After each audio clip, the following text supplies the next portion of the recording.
They told you to leave. It was essentially the business is closed right now. Residences don't have business hours. These are commercial establishments.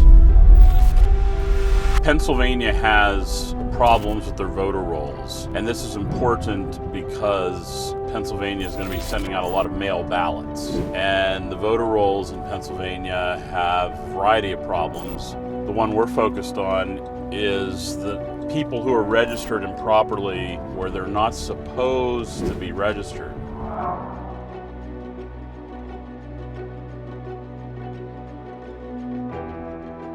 When you register to vote, they want your residence address. And you've got all these commercial addresses with registrations. So has Pennsylvania been a problem before? Well, Pennsylvania's a mess on the voter rolls. Pennsylvania was decided by 44,000 votes in 2016. We have a list of 21,000 dead. It's got people registered to vote at all sorts of wild places. So a guy said, they're on the second floor, and I go, oh, does he live here? And he goes, oh, no, they're a computer company. They just rent space.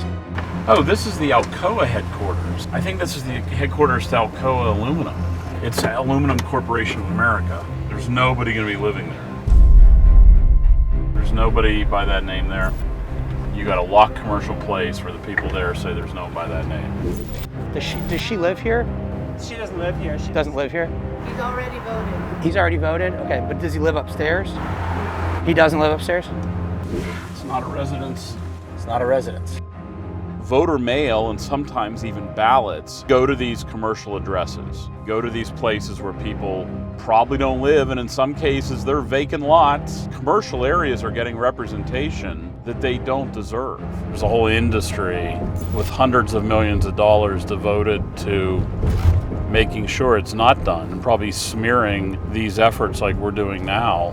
They don't want any of these problems documented, and once they get documented, they have a whole narrative to say it's no big deal. In Philadelphia, the mail ballots were coming in to the counting office, and the Philadelphia City Election Commission was not allowing anybody to see the process. They were hiding the process from observers, and so nobody could watch the government officials in Philadelphia processing the ballots. And that's not supposed to be how elections work either. There should be transparency. And Pennsylvania officials, in Philadelphia in particular, have a real problem with transparency. And you need transparency when you have voter rolls so messed up. You need transparency just to give people confidence in the system. In some cases, the so-called opportunity to vote, like vote by mail, actually disenfranchises people because vote by mail fails. It fails in staggering percentages. What you're talking about, 6% failure just because of the post office. The post office has a goal of 95% success.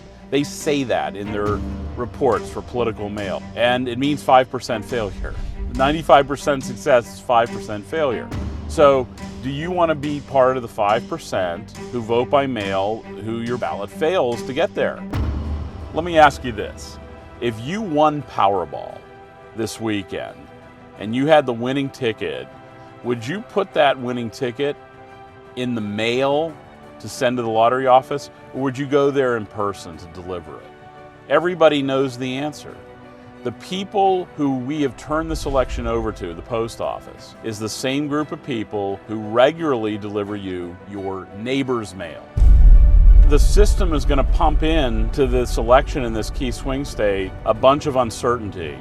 We've turned the election of 2020 over from the democratically elected representatives to the elite to change the rules in the middle of the game about how we're going to elect this nation's leaders.